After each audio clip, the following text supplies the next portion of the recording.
In the heart of Connecticut, a wealthy widow named Margaret Bennett lived in a grand home built by her late husband's fortune.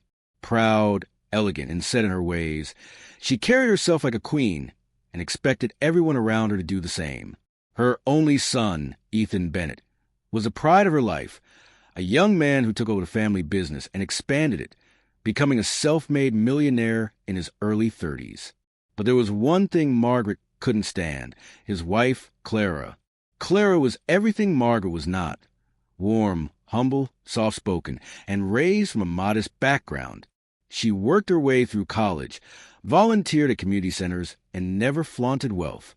From the moment Clara stepped into Margaret's mansion, the older woman judged her clothes, her accent, and even her parents.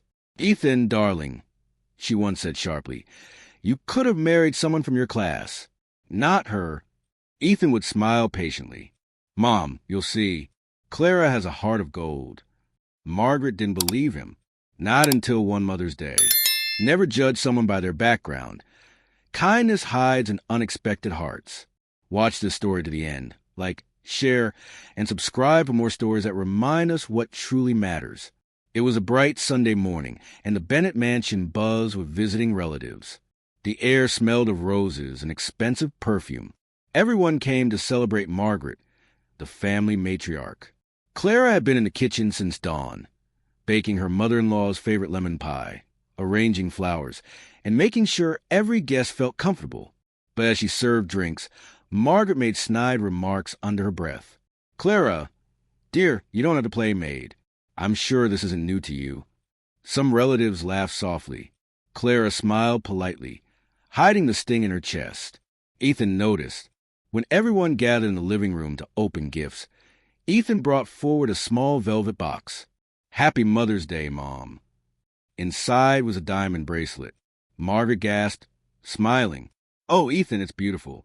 You always spoil me." Ethan chuckled. "Actually, that's from Clara." The room went silent.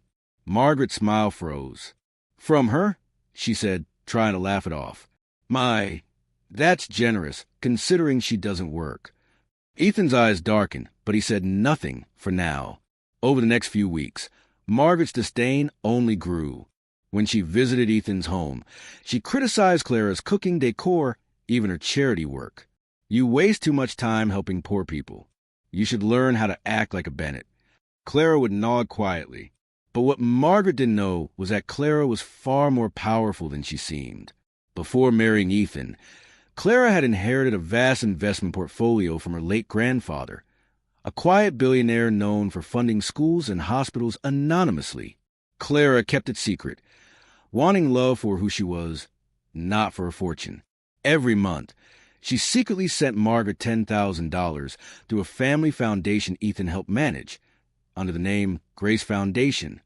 The money covered Margaret's house staff, garden, and expenses she often bragged about, but she never knew who sent it.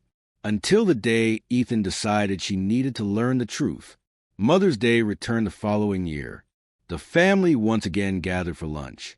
The table shimmered with silverware and laughter, until Margaret started again.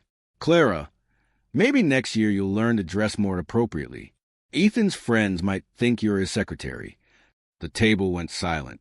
Ethan put down his fork slowly, his tone calm but sharp. "Mom," he said, "can I ask you something?"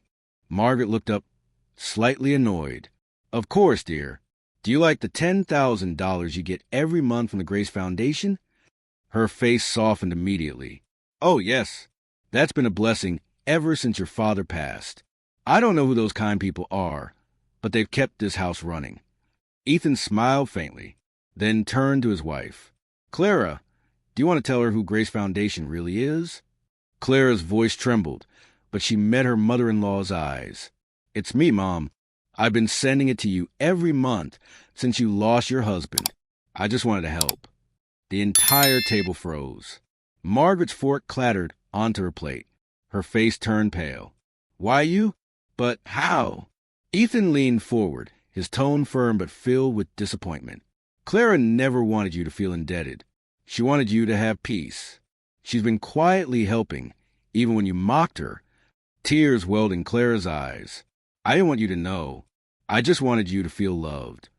The proud mother-in-law sat speechless, her world spinning. For the first time, she saw the woman she belittled, not as the poor girl, but as the reason she'd been living comfortably all year. The room fell silent. Only the soft sound of the clock filled the air.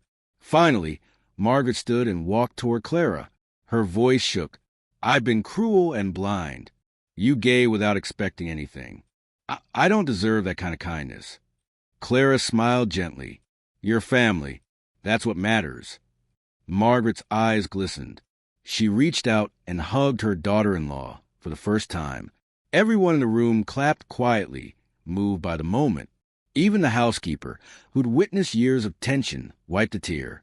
Months later, Margaret sold a few of her heirlooms and donated the money to Clara's charity foundation. She began volunteering with her daughter-in-law, serving food at shelters she once drove past without a glance. The mansion that once echoed with pride and judgment now rang with laughter, shared meals, and forgiveness. And every Mother's Day after that, when Ethan asked his mother what she wanted, she always smiled and said, "Nothing money can buy, son. I already have everything I need, thanks to the woman I once misjudged."